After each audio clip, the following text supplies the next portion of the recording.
Good morning, आप सभी का स्वागत है। आप देख रहे हैं स्पेशल रिपोर्ट। मैं हूं आपके साथ सोनाल। भारत और चीन के रक्षा मंत्रियों की आज दिल्ली में फिर मुलाकात होने वाली है। दिल्ली में शंघाई सहयोग संगठन यानी SCO की बैठक में ये मुलाकात होनी है। इस बीच ये बड़ी खबर, लेकिन भारत और चीन के बीच 2020 की गलवान झड़प के बाद बर्फ पिघल नहीं पाई है। कल दिल्ली में रक्षा मंत्री राजनाथ सिंह और चीनी रक्षा मंत्री की गलवान के बाद पहली मुलाकात हुई। बैठक में दोनों रक्षा मंत्रियों के बीच हाथ मिलाने की औपचारिकता पर नहीं निभाई गई। भारत ने चीन को दो टूक कह दिया कि दोनों देशों के संबंध सीमा तनाव से जुड़े हुए हैं। इस वक्त की बड़ी खबर आपको बता रहे हैं। कल दिल्ली में रक्षा मंत्री राजनाथ सिंह और चीनी रक्षा मंत्री की कल गलवान के बाद पहली मुलाकात हुई। ये तस्वीरें जो हम आपको दिखा रहे हैं, ये वो तस्वीरें हैं जब कल मुलाकात हुई, दो टूक बात हुई। बैठक में दोनों रक्षा मंत्रियों के बीच हाथ मिलाने की औपचारिकता भी नहीं निभाई गई। ये बड़ी खबर आपको बता रहे हैं। तस्वीरें आप देख सकते हैं, राजनाथ सिंह को आप देख सकते हैं। और कल SCO की बैठक हुई है। भारत ने चीन को दो टूक कह दिया है कि दोनों देशों के संबंध सीमा तनाव से जुड़े हुए हैं।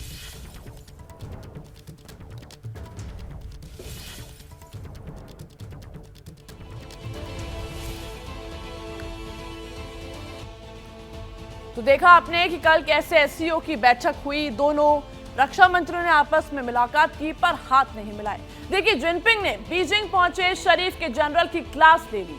बीजिंग क्यों पाकिस्तान से खफा है और कैसे पाकिस्तान का डेथ वारंट जिनपिंग साइन कर चुके हैं, इसकी कहानी और भी विस्फोटक है, आपको देखनी चाहिए। ग्वादर में चीन का मेगा प्रोजेक्ट सीपेट कहने के लिए तो ये चीन पाकिस्तान की दोस्ती का पिलर है, लेकिन असल में ये पाकिस्तान की गुलामी का दस्तावेज है। चीन पाकिस्तान इकोनॉमिक कॉरिडोर के 52 प्रोजेक्ट पर जिनपिंग 48 अरब डॉलर फूंक चुके हैं। इसी प्रोजेक्ट पर बीजिंग पहुंचे आसिम मुनीर की जिनपिंग में क्लास लगाई। अल्टीमेटम ये है कि अगर सीपेक पर एक भी टेरर अटैक हुआ तो चीन पाकिस्तान को छोड़ेगा नहीं। इसी अल्टीमेटम से अवाम के होश उड़े हैं। चाइना जब तक हमारे साथ मतलब था, हमारे साथ जुड़ा हुआ था। अब उसने देखा कि हमारा मुल्क के हालात खराब हो गए, तो वो उससे अब कोई प्रॉफिट या कुछ नहीं होगा, तो उसने साथ ही अपना बिजनेस वो जो भी सारा वाइंड अप करने लगा। पाकिस्तान आर्मी चीफ आसिम मुनीर की क्लास जिनपिंग ने इसलिए भी लगाई, इसलिए भी दोस्ती तोड़ने की धमकी दी, क्योंकि साल 2017 से 2022 के बीच पाकिस्तान में 23 चीनी मारे जा चुके हैं। ऐसे में चीन गुस्से में है।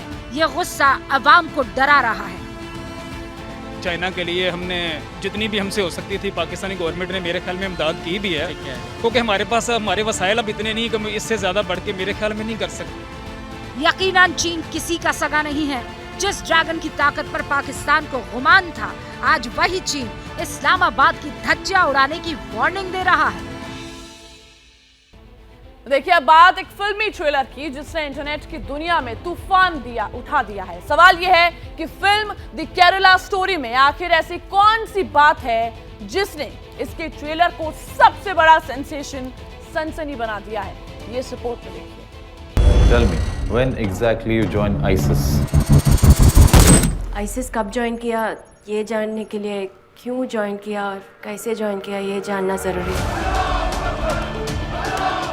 फिल्म द केरला स्टोरी के इस ट्रेलर ने सोशल मीडिया पर तहलका मचा रखा है। एक दिन पहले ही सोशल मीडिया पर ये 2 मिनट 45 सेकंड का ट्रेलर अपलोड हुआ और सिर्फ एक ही प्लेटफॉर्म पर करीब 60 लाख लोग इस ट्रेलर को देख चुके हैं और हर गुजरते घंटे के साथ ये फिगर और बढ़ता जा रहा है। एक सनसनीखेज घटना ने केरला की रूह तक को हिला दिया है। Just come back, you're not safe, Shalini. Please come back.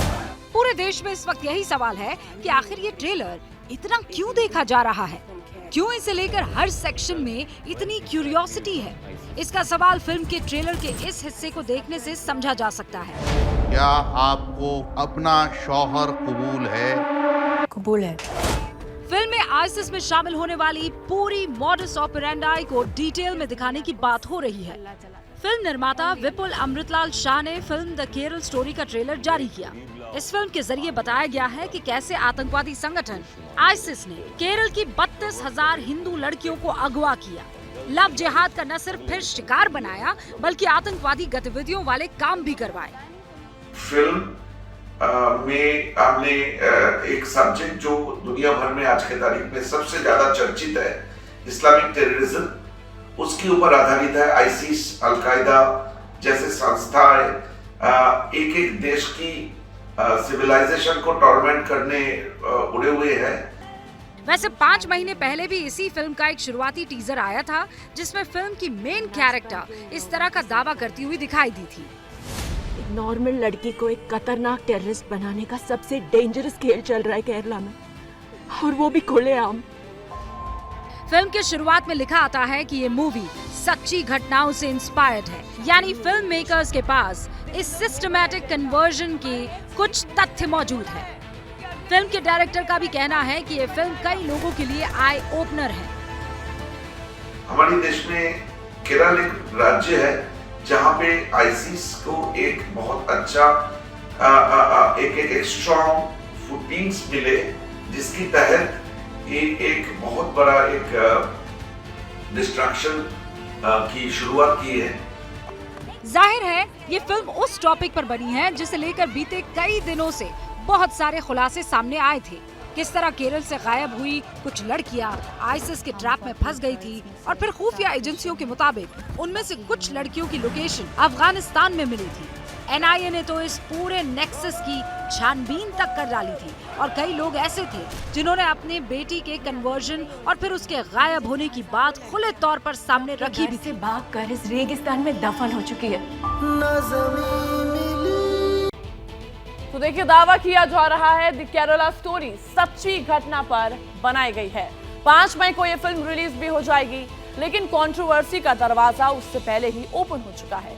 Love जिहाद को लेकर सोशल मीडिया पर तीखी बहस का नया दौर शुरू हो गया है। ऐसा क्यों हुआ, इस रिपोर्ट में देखिए। Tell me, when exactly you joined ISIS? ISIS कब ज्वाइन किया? द केरला स्टोरी को लेकर कई लोग वोकल हो चुके हैं। सोशल मीडिया पर लव जिहाद को लेकर चर्चाओं का दौर दोबारा शुरू हो चुका है, और यही वजह है कि फिल्म के ट्रेलर के बाद से इस पर अलग अलग सेक्शन से रिएक्शन भी आने शुरू हो चुके हैं। लेकिन सवाल ISIS, लव जिहाद और फैक्ट्स को लेकर है। पहले इसे लेकर कुछ बातें क्लियर करना जरूरी है। 25 जून 2012 को तब केरल के सीएम ओमान चांडी ने चौंकाने वाला बयान दिया था।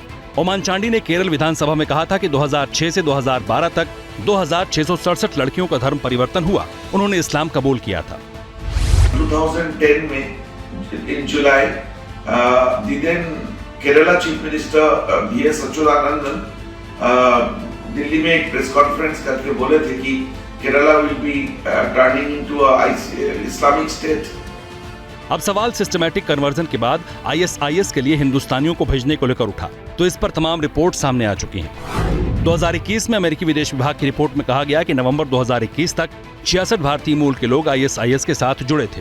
हालांकि देश की सिक्योरिटी एजेंसीज के मुताबिक केरल से 100 से 120 भारतीय ISIS में शामिल हुए थे, जिसमें कुछ लोग सीरिया चले गए, जबकि कुछ अफगानिस्तान पहुंचा दिए गए। जहां तक सादर्न स्टेट से ISIS के टेरर मॉड्यूल का सवाल है, तो इसे लेकर NIA ने कम से कम 17 अलग अलग केस दर्ज किए। ये केस तेलंगाना, केरल, आंध्र, कर्नाटक, तमिलनाडु में ISIS मॉड्यूल की मौजूदगी को लेकर दर्ज किए गए थे, और इसमें 122 आरोपियों को गिरफ्तार किया गया था। ये केरल स्टोरी टाइप की जो फिल्में हैं, ये फेक प्रोपेगेंडा के सिवा कुछ नहीं है, जिसका मकसद कम्युनल पोलराइजेशन है। और बीजेपी के लिए केरल जैसी स्टेट जहां उसका कोई आधार और कोई वजूद ही नहीं है, उसे अपना रास्ता बनाने की कोशिश के लिए ये फिल्में बनानी पड़ रही। घर से भागकर फिल्म में लड़की दावा करती है कि हजारों लड़कियों को एजेंडे के तहत कन्वर्ट किया गया और फिर उन्हें ISIS आतंकी बनाया गया। लेकिन United nation counter terrorism executive directorate की रिपोर्ट कहती है कि सिर्फ एक नहीं बल्कि 110 देशों से 40,000 से ज्यादा लोग ISIS में शामिल हुए थे। और इस बीच एक बड़ी खबर आपको बता दें, बिहार के बाहुबली आनंद मोहन की रिहाई पर UPIS एसोसिएशन ने विरोध जताया है। UPIS एसोसिएशन ने कहा है कि IS जी कृष्णा सजायाफ्ता हत्यारों की जल्द रिहाई की सुविधा के लिए जेल मैनुअल में संशोधन किया गया, जिसकी हम निंदा करते हैं। इस वक्त की बड़ी खबर आपको बता रहे हैं, बिहार के बाहुबली आनंद मोहन की रिहाई पर UPIS एसोसिएशन ने विरोध जताया है। आपको बता दें, UPIS एसोसिएशन ने कहा है कि IS जी कृष्णा सजायाफ्ता हत्यारों की जल्द रिहाई की सुविधा के लिए जेल मैनुअल में संशोधन किया जाएगा। तो देखिए, बिहार में सजायाफ्ता आनंद मोहन की रिहाई पर सवालों के तीर दागे जाने लगे हैं।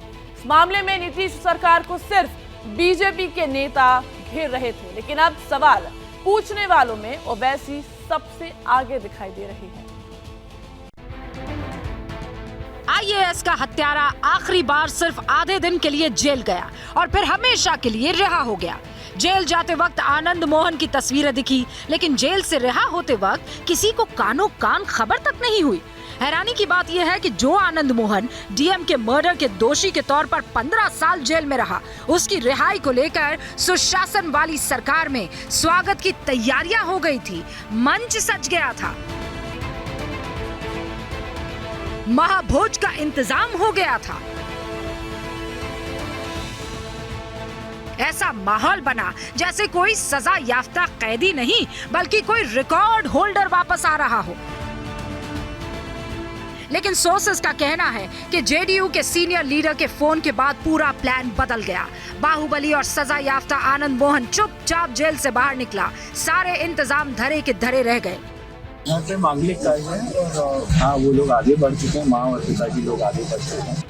कल तक बिहार में बाहुबली की रिहाई को लेकर सियासत के तेवर तल्ख थे, लेकिन आनंद मोहन को लेकर अब सधे हुए रिएक्शन सामने आ रहे हैं। सिर्फ ओवैसी हमलावर है।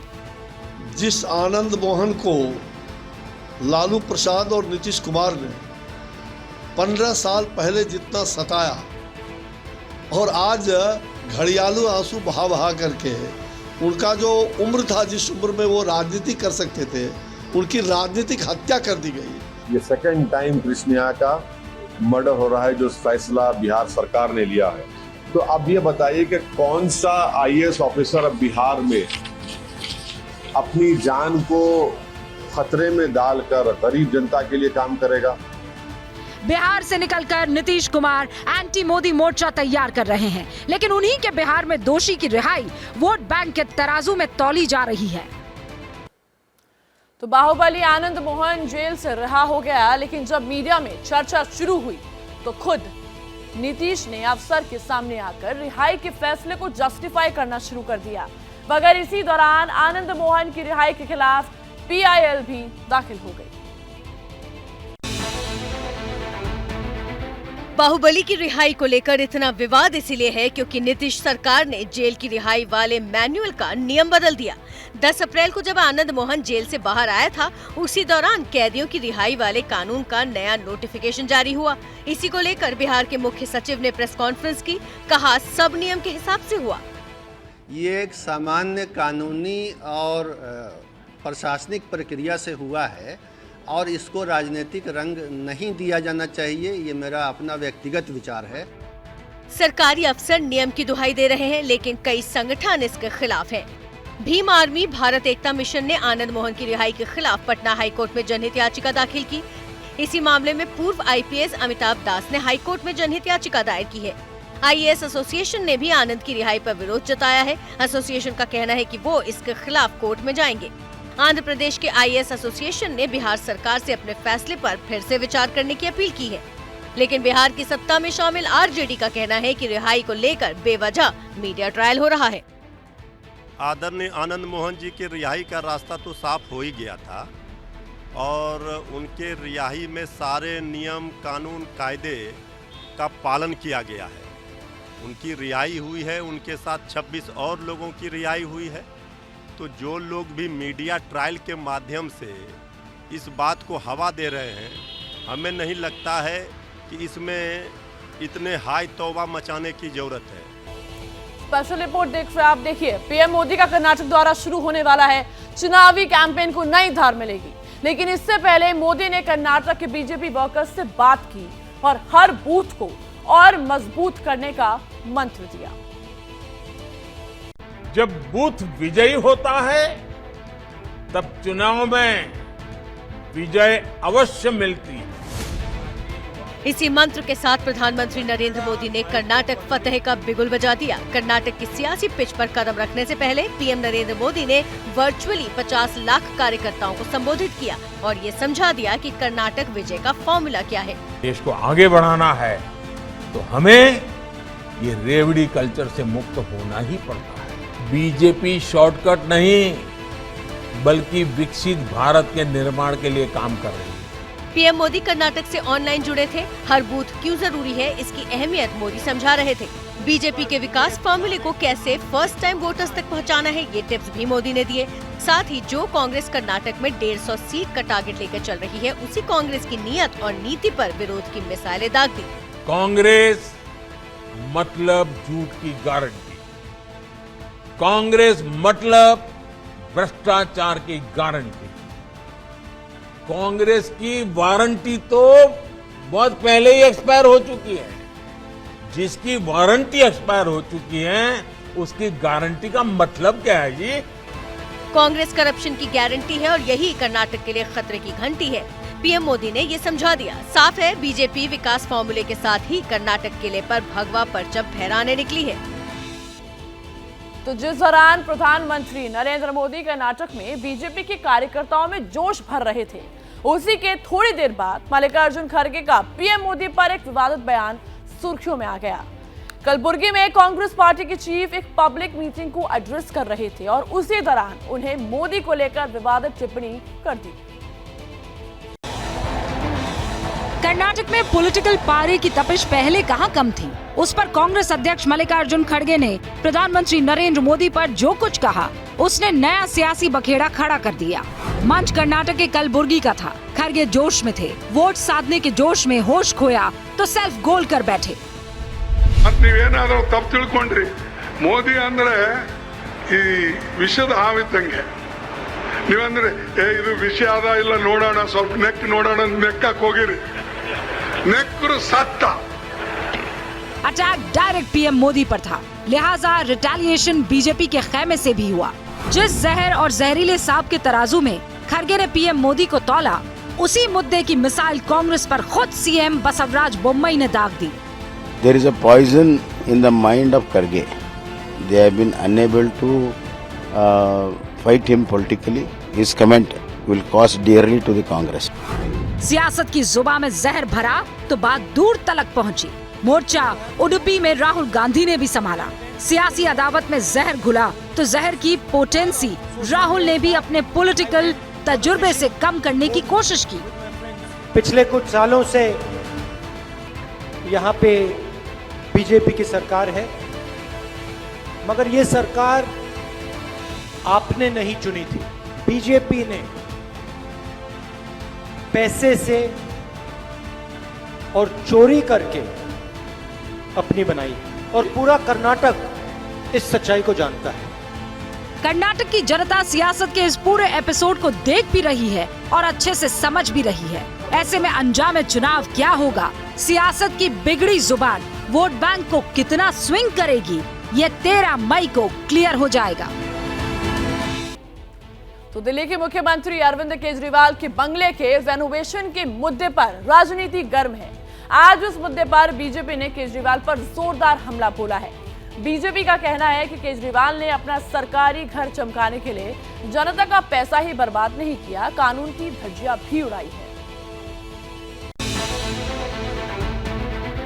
केजरीवाल ने बंगला चमकाया, बीजेपी ने खर्च का हिसाब लगाया और कॉमन मैन को वीआईपी बनाने का वादा करके दिल्ली की सत्ता में आए अरविंद केजरीवाल पर सवालों की बौछार कर दी। मुख्यमंत्री को राजा, सीएम हाउस को राजमहल और चीफ मिनिस्टरशिप को राजयोग बताते बताते रेनोवेशन के भ्रष्टाचार को राजरोग तक कह डाला। यह राजरोग कितनी जल्दी कितना संक्रामक हो जाएगा, ये शायद दिल्ली और देश की जनता की समझ से बाहर था। आज वह राजरोग उनकी सरकार, सरकारों के विभाग, पार्टी, संगठन से होता हुआ घर के अंदर तक पहुंच गया। बीजेपी पीडब्ल्यूडी की गाइडलाइंस वाली पूरी किताब लेकर बैठी थी। पूछा, केजरीवाल बताएं कि इंपोर्टेड मार्बल किस नियम के तहत मंगाए। अब वो दिल्ली सरकार का वह रूल या क्लॉज कोट करके बताएं जिसमें पीडब्ल्यूडी को इंपोर्टेड सुपर एक्सक्लूसिव मार्बल लगाने का अधिकार था और बगैर इनकी अनुमति के किया गया। सवालों से केजरीवाल की पार्टी तिलमिलाई जरूर, लेकिन सांसद राघव चड्ढा मुस्कुराते हुए सामने आए और खालिस केजरीवाल स्टाइल में कहानी सुनाने लगे। आपको जानकर अचंभा होगा कि अनुमान लगाए जा रहे हैं कि 1300 करोड़ रुपए इस राजा के महल के लिए, देश के राजा, चौथी पास राजा के महल के लिए खर्च किया जा रहा है। जिस कांग्रेस को आम आदमी पार्टी ने 2013 में दिल्ली की सत्ता से बाहर किया था, उस पार्टी को कांग्रेस भला कैसे छोड़ देती? तुलना करिए, एक मुख्यमंत्री के बंगले पर 45 करोड़ का खर्च होना शर्मनाक बात। इन आरोपों पर आम आदमी पार्टी लाख सफाई देती रहे, लेकिन केजरीवाल के बंगले के डेकोरेशन वाला विवाद अभी बहुत दूर जाएगा। तो केजरीवाल के बंगले के रेनोवेशन पर शुरू हुई सियासत ने जिस हिसाब से रफ्तार पकड़ी है, उससे ये साफ है कि 2024 के लोकसभा चुनाव और उसके बाद होने वाले दिल्ली विधानसभा चुनाव में भी आम आदमी पार्टी का पीछा नहीं छोड़ने वाला। बीजेपी ने इसे लेकर अपनी इंटेंशन जो है वो क्लियर कर दी है। केजरीवाल के खिलाफ बीजेपी की मुहिम सिर्फ बंद कमरे तक नहीं रही। पार्टी के नेता कार्यकर्ताओं को हुजूम देकर केजरीवाल के बंगले की तरफ निकल पड़े और जोरदार प्रदर्शन शुरू हो गया। प्रदर्शन कर रहे बीजेपी कार्यकर्ताओं ने बैरिकेड तोड़ने की कोशिश की। इस दौरान पुलिस से उनकी कहासुनी भी हो गई। ये दिल्ली के मुख्यमंत्री के उसी बंगले का मॉडल है जिसके रेनोवेशन में भ्रष्टाचार का इल्जाम लगाकर बीजेपी अपनी सियासी जंग को चुनावी धार दे रही है। पोस्टर बैनर के साथ जुटे बीजेपी कार्यकर्ताओं की नुमाइंदगी कर रहे थे दिल्ली के सांसद हर्षवर्धन और मनोज तिवारी, और उनके साथ थे दिल्ली के विधायक रामबीर सिंह विधोड़ी, जिनका इल्जाम है कि आम आदमी पार्टी ने जनता से विश्वासघात किया। 45 करोड़ रुपए अपने आवास पर खर्च करते हैं। दिल्ली की जनता के साथ एक बड़ा विश्वासघात उन्होंने किया है, और मैं समझता हूं कि एक ऐसी पार्टी जो बहुत कम समय में राष्ट्रीय पार्टी बनी हो, और राष्ट्रीय पार्टी बनने के बाद जिस तरह दिल्ली के लोगों के सामने बेपर्दा हुई है, ये बहुत शर्मनाक है। सादगी की सौगंध खाकर सत्ता में आई आम आदमी पार्टी के खिलाफ बीजेपी बंगले वाले मुद्दे को भुनाने में पूरी ताकत से जुट गई है। आने वाले दिनों में ये सियासी जंग और तेज हो सकती है। स्पेशल रिपोर्ट देख रहे हैं आप। देखिए, पॉलिटिकल स्विंग का असली संकेत तो महाविकास अघाड़ी के सबसे दिग्गज नेता शरद पवार ने दे दिया है। महाराष्ट्र में जारी राजनीतिक हलचल के बीच एनसीपी चीफ शरद पवार ने ऐसा बयान दिया है जिसे उनके अगले पॉलिटिकल मूव का संकेत माना जा रहा है। सीनियर पवार गए तो थे मुंबई में पार्टी की यूथ विंग के कार्यक्रम में, लेकिन ऐसा बयान दिया कि सियासी हलकों में हड़कंप मच गया। पवार ने कहा कि अब रोटी पलटने का समय आ गया है। किसी ने मुझे कहा कि रोटी सही समय पर पलटनी होती है, और अगर सही वक्त पर नहीं पलटी तो वो कड़वी हो जाती है, और अब सही वक्त आ गया है रोटी पलटने का। उसमें देरी नहीं होनी चाहिए। इस बारे में पार्टी के वरिष्ठ नेताओं को आग्रह करूंगा कि वो इस पर काम शुरू करें। बयान आया तो अटकलबाजियां शुरू हो गई। सवाल उठा कि पवार किसकी रोटी पलटने की बात कर रहे हैं। क्या पवार महाअघाड़ी से नाता तोड़ने वाले हैं? क्या शरद पवार अब बीजेपी के साथ जाएंगे? हालांकि इस तरह की बातों को शरद पवार और उनके भतीजे अजीत पवार दोनों ही खारिज करते रहे हैं, लेकिन बीच बीच में ऐसे संकेत भी आते रहे हैं जो पर्दे के पीछे बड़ा खेल चलने का इशारा भी करते हैं। मसलन हाल ही में महाराष्ट्र के कई शहरों में अजीत पवार को महाराष्ट्र का भावी मुख्यमंत्री बताने वाले पोस्टर लगाए गए थे। इससे पहले शरद पवार ने अमरावती में कहा था कि अघाड़ी का कल क्या होगा ये नहीं कह सकते। महाराष्ट्र की सियासत में शरद पवार विपक्षी सियासत की धुरी माने जाते हैं, इसलिए उनके रोटी वाले बयान के मतलब खोजे ही जा रहे थे कि भतीजे अजित पवार ने भी बड़ी बात कह दी। राज साहेबांनी जसं त्यांच्या काकांकडे लक्ष ठेवलं तसं मी पण माझ्या काकांकडे लक्ष ठेवी। दरअसल राज ठाकरे ने मुंबई में एक कार्यक्रम के मंच से अजीत पवार को अपने चाचा पर नजर रखने की सलाह दी थी। अजीत पवार ने उसी का जवाब दिया और ये सवाल पूछा जाने लगा कि राज ठाकरे ने जिस तरह चाचा बाल ठाकरे का साथ छोड़ा था, क्या अजीत पवार भी उसी तरह अपने चाचा का साथ छोड़ने वाले हैं? अब देखिए, पवार के सियासी साथी उद्धव ठाकरे का एक बयान सुर्खियों में आ गया है। उद्धव ठाकरे ने एक कार्यक्रम के दौरान महाराष्ट्र की सत्ता में शामिल नेताओं पर बेहद आपत्तिजनक बयान दे दिया है। ये माना जा रहा है कि उद्धव महाराष्ट्र के सीएम एकनाथ शिंदे को टारगेट करना चाहते थे, जो कल तक उनके सबसे करीबी साथियों में गिने जाते थे। किसी को सत्ता सौंपने और सत्ता से निकाल बाहर करने का हक जनता के पास होता है। यही जनतंत्र की मूल भावना भी है, लेकिन विरोधियों के पास भड़ास निकालते निकालते उद्धव ठाकरे की जुबान मर्यादा की लक्ष्मण रेखा पार कर गई। मैं जोडे पुसायची नुसती लायकी असलेली लोक राज्य करतायत। बताने की जरूरत नहीं है कि उद्धव के ये तीर शिंदे की शिवसेना और बीजेपी की तरफ थे, लेकिन उद्धव बयानों के गोले ही दागते रहे और बीजेपी ने करप्शन के मुद्दे पर उनके खिलाफ फिर नया मोर्चा खोल दिया। उद्धव ठाकरे का जो स्लोगन था, नारा मैं मेरा परिवार, यानी उद्धव ठाकरे, रश्मि ठाकरे, आदित्य ठाकरे, उनका साला श्रीधर पाटनकर, इन चारों ने भी फेक कंपनियां और मनी लॉन्ड्रिंग करके करोड़ों कमाए। और उन्होंने कहा मेरा महापरिवार यानी उद्धव ठाकरे सेना के नेता, उन्होंने भी इस प्रकार के कोविड में अनेक बोगस कंपनियां बनाकर कमाई की है। उद्धव पर लंबे समय से भ्रष्टाचार के आरोप लगाते रहे किरीट सोमैया इस बार फॉर्म में दिखे। वो जमीन खरीद में 900 करोड़ के घोटाले का आरोप लगाते हुए उद्धव के खिलाफ थाने में शिकायत भी दर्ज करा चुके हैं, जो आने वाले दिनों में उद्धव के लिए नई मुसीबत बन सकता है। देखिए, ममता बनर्जी की टेंशन बढ़ती नजर आ रही है, क्योंकि बंगाल में रामनवमी और हनुमान जन्मोत्सव के बीच हुई हिंसा की जो जांच है अब एनआईए के हाथ में जा रही है। कलकत्ता हाईकोर्ट ने इसके लिए हुक्म जारी कर दिया है। 30 मार्च यानी रामनवमी और 6 अप्रैल यानी हनुमान जन्मोत्सव के बीच बंगाल में भड़की ये दंगे की वही आग है जिसने पहले आम लोगों का चैन और सुकून छीना, फिर सियासत का सामान बन गई। सवाल यह है कि हावड़ा और हुगली समेत बंगाल के कई हिस्सों में दंगों की आग किसने भड़काई? क्या किसी ने इसकी साजिश रची थी? इन सवालों के जवाब अब एनआईए तलाश करेगी। बंगाल में हिंसा के बाद बीजेपी के दिग्गज शुभेंदु अधिकारी समेत 4 लोगों ने कलकत्ता हाईकोर्ट में पीआईएल दायर कर मामले की जांच एनआईए को सौंपने की मांग की थी। अदालत ने ये मांग मान ली है और बंगाल पुलिस को 2 हफ्ते के अंदर जांच से जुड़े सारे दस्तावेज, एफआईआर और सीसीटीवी फुटेज एनआईए को सौंपने का हुक्म दे दिया है। बंगाल में विभिन्न थाना इलाकों में रामनवमी पर हुई हिंसा में जब कलकत्ता हाईकोर्ट में 4 पीआईएल दाखिल की गयी तो उस पर हाईकोर्ट ने आदेश दे दिया कि अब सीआईडी नहीं बल्कि एनआईए करेगी इसकी जांच। साथ ही ये भी कह दिया कि जितने भी दस्तावेज, सीसीटीवी या फिर बाकी सारी इम्पोर्टेंट चीजों को बंगाल में अलग अलग थानों में जांच के लिए इस्तेमाल किया जा रहा था, उन सब का हस्तांतरण सीधा एनआईए को किया जाएगा। लेकिन राजनीतिक पहलू ये है कि बार बार विपक्ष यानी कि बीजेपी चली जाती है अदालत और अदालत भी इस तरह के आदेश देके पश्चिम बंगाल में तृणमूल कांग्रेस की सरकार पर सवाल उठा ही देती है। कलकत्ता हाईकोर्ट के आदेश को बीजेपी अपनी जीत बता रही है। उसका कहना है कि अब सही तरीके से जांच होगी। देखिए, हम इस अदालत की इस वर्डिक्ट का स्वागत करते हैं, इस राय का स्वागत करते हैं और इससे लगता है कि निष्पक्ष जांच होगा, क्योंकि लगता है जिन्होंने प्लान करके किया वो सब अभी जेल में जाएंगे, ऐसा हमें आशा है। जिस वक्त बंगाल में हिंसा शुरू हुई थी उसके ठीक बाद मुख्यमंत्री ममता बनर्जी ने एक बयान देकर दंगों में शामिल खास समुदाय को क्लीन चिट दे दी थी और बीजेपी ने ममता सरकार पर तुष्टीकरण का आरोप लगाते हुए हमले तेज कर दिए थे। तो प्रधानमंत्री नरेंद्र मोदी को कांग्रेस ने ये कह दिया कि दक्षिण का चैलेंज, प्रधानमंत्री मोदी को कांग्रेस के कुछ नेताओं ने दक्षिण से चुनाव लड़ने की चुनौती दी है। बीजेपी ने ये कह दिया है कि उत्तर में दक्षिण तक 24 में माहौल मोदीमय होगा। सवाल यह है कि क्या मोदी दक्षिण भारत से भी चुनाव लड़ेंगे?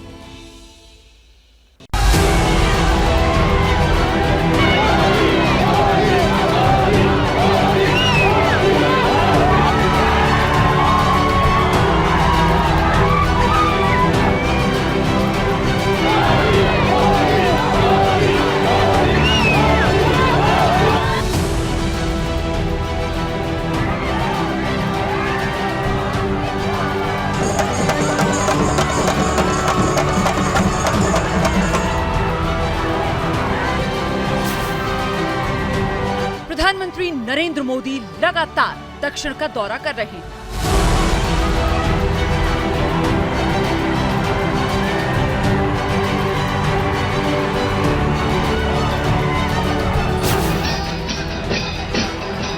कर्नाटक से लेकर केरल तक, तमिलनाडु से लेकर तेलंगाना तक मोदी लगातार कार्यक्रम कर रहे हैं।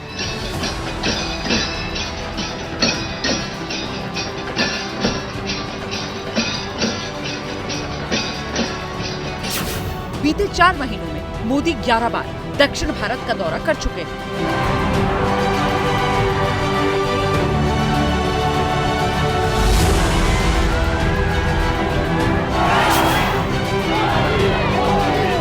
मोदी दक्षिण के दौरे पर स्थानीय वेशभूषा के जरिए संदेश देने की कोशिश करते हैं। अब ये संदेश क्या भविष्य का कोई संकेत है? क्योंकि दक्षिण में मोदी के बढ़ते दौरों के बाद पिछले कुछ दिन से उनके इधर से चुनाव लड़ने की अटकलें लग रही हैं। अब तो कांग्रेस के नेता मोदी को दक्षिण से लड़ने की चुनौती तक दे रहे हैं।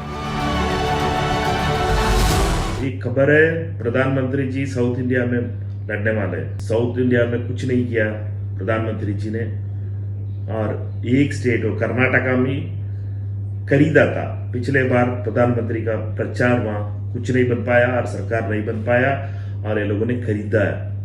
और साउथ इंडिया में रियली मोदी जी कुछ भी किए होंगे, उनका हिम्मत होगा आके लड़ना चाहिए। आइए आके साउथ इंडिया में एक सीट में लड़िएगा मोदी जी। कितना भी दौड़ लगा ले, वहां पर पाखंडवाद झूठ नहीं चल पाएगा। एजुकेटेड स्टेट्स हैं, सोशल रिफॉर्म्स हुए हैं। तमिलनाडु में कितना बड़ा सोशल रिफॉर्म्स हैं, और केरल के लोग बड़े हाईली एजुकेटेड हैं। और तमिलनाडु में तो जमीन मिलेगी ही नहीं, चाहे जितना है तमिलनाडु में जमीन तलाशने की कोशिश करें। और तेलंगाना में भी खास कोई जमीन मिलने वाली नहीं है। और कर्नाटक इनका जाने वाला है, तो हो सकता है कि कंपनसेट करना चाहें वहां पर। बीजेपी और पीएम मोदी कांग्रेस के इस चैलेंज को लेकर क्या सोचते हैं, इसके बारे में बात करें उससे पहले दक्षिण भारत का सियासी गणित समझ लेते हैं। केरल, कर्नाटक, तमिलनाडु, आंध्र प्रदेश, तेलंगाना और पुडुचेरी दक्षिण भारत के राज्य। इन 6 राज्यों में लोकसभा की 130 सीटें। 2019 में एनडीए को महज 130 में से 31 सीटों पर जीत मिली। केरल, आंध्र, पुडुचेरी में बीजेपी का खाता तक नहीं खुला।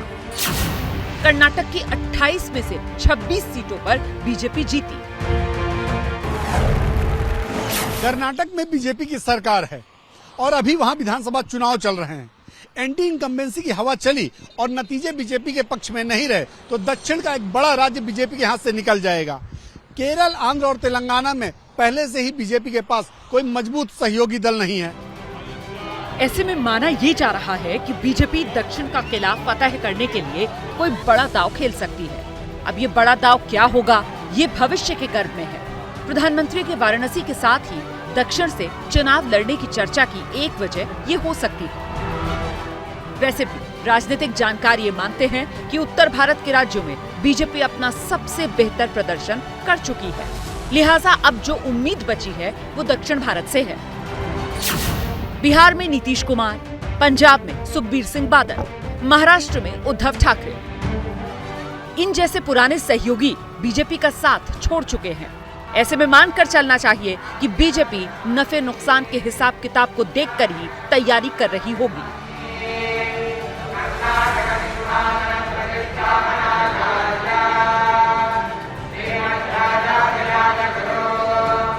मैं एक बात कहना चाहता हूं, प्रधानमंत्री जी जब चुनाव लड़े तो बड़ौदा और काशी दोनों जगह से लड़े थे और दोनों ही जगह रिकॉर्ड बना था।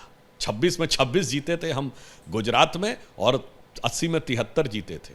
इसलिए प्रधानमंत्री जी बाबा भोलेनाथ की नगरी से हैं और चिंता मत करिए, प्रधानमंत्री जी के नेतृत्व में उत्तर से दक्षिण तक जो नया भारत नए विहान के साथ आगे बढ़ रहा है वो उभरता हुआ, प्रखरता हुआ और भारतीय जनता पार्टी के पक्ष में ऐतिहासिक जनादेश देता दिखे। देखिए, इससे एक बात तो जाहिर होता है, स्पष्ट होता है कि इनको लग रहा है कि जो उत्तर भारत है, हिंदी बेल्ट है, वहाँ कहीं ना कहीं उनको नुकसान होने वाला है और कैसे उसकी पूर्ति हो, इसीलिए साउथ के ऊपर ज़्यादा फोकस है।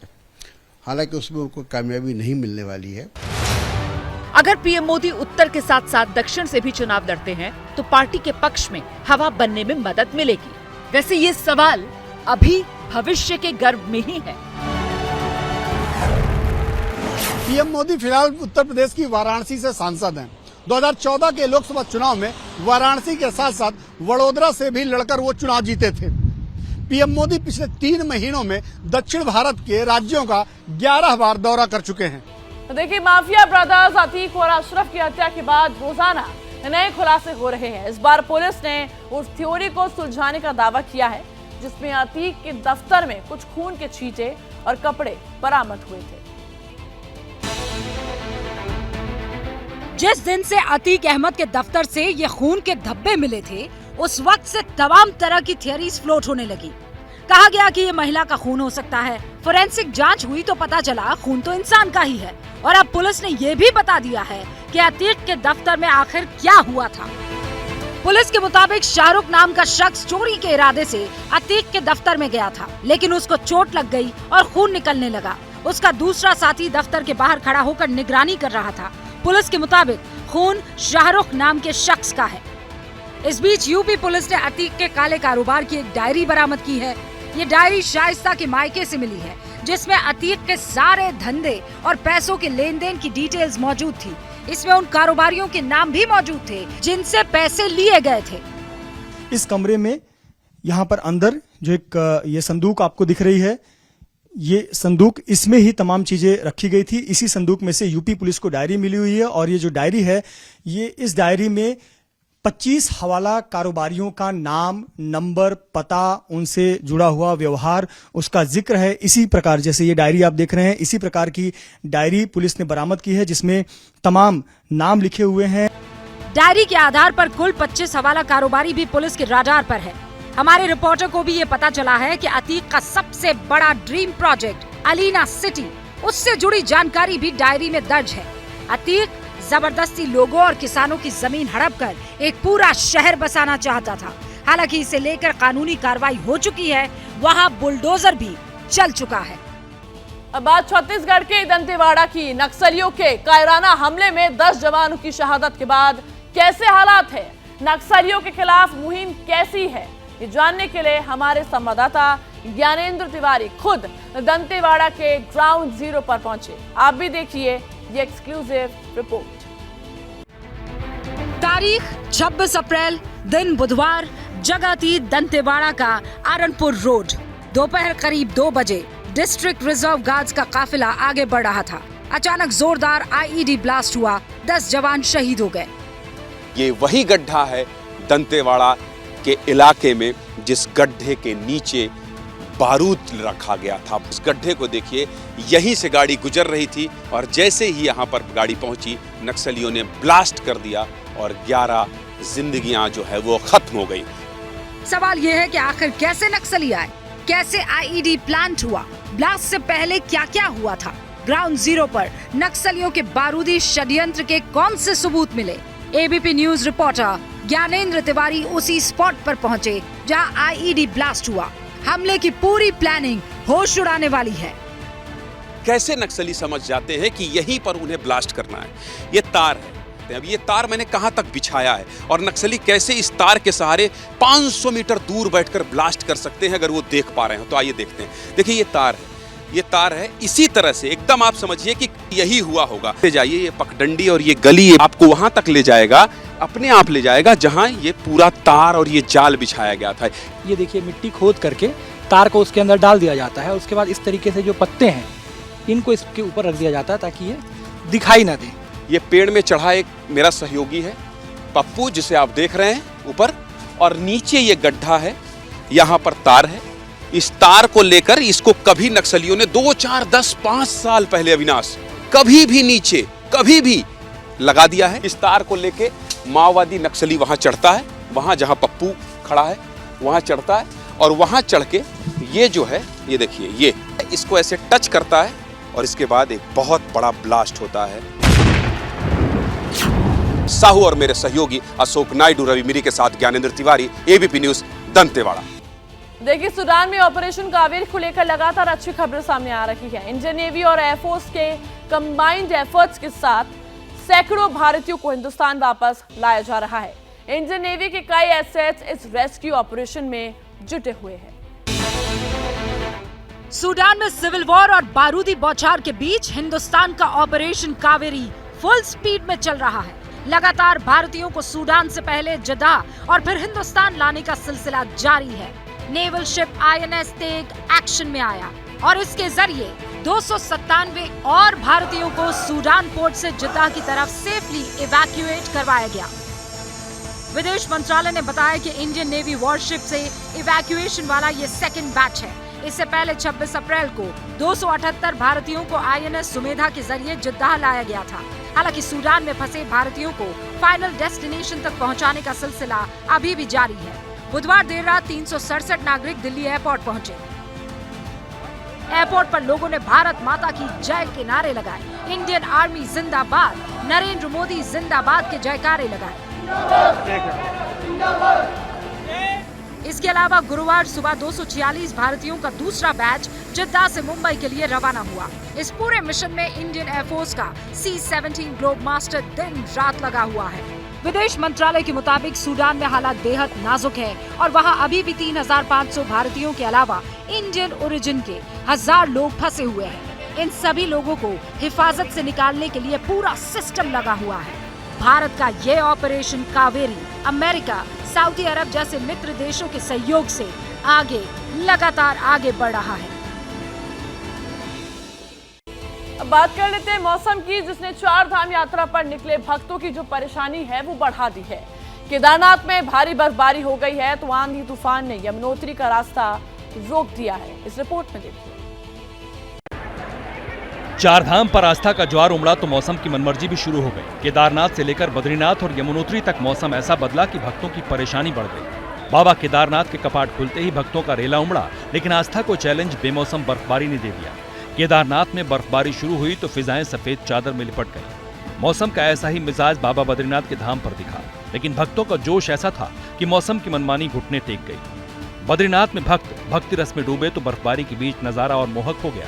4 धाम में यमुनोत्री और गंगोत्री भी खासे अहम है, लेकिन मौसम की बेरुखी ने यमुनोत्री धाम की तरफ जाने वाले रास्ते बाधित कर दिए। तेज आंधी तूफान की वजह से कई जगह पेड़ गिरने से रास्ते ब्लॉक हो गए। 2021 तक कोरोना का पैंडेमिक टाइम रहा, लेकिन इस बार सब चंगा है। ऐसे में चारों धाम की यात्रा के लिए इन भक्तों ने रिकॉर्ड रजिस्ट्रेशन कराया है। मौसम चाहे जैसा भी हो, लेकिन आस्था हर चुनौती पर भारी पड़ रही है।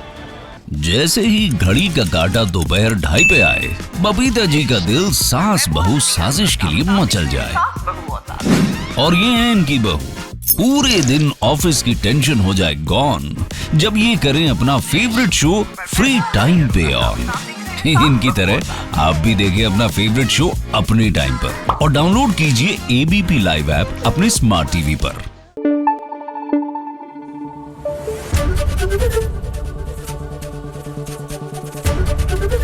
ABP न्यूज आपको रखे आगे।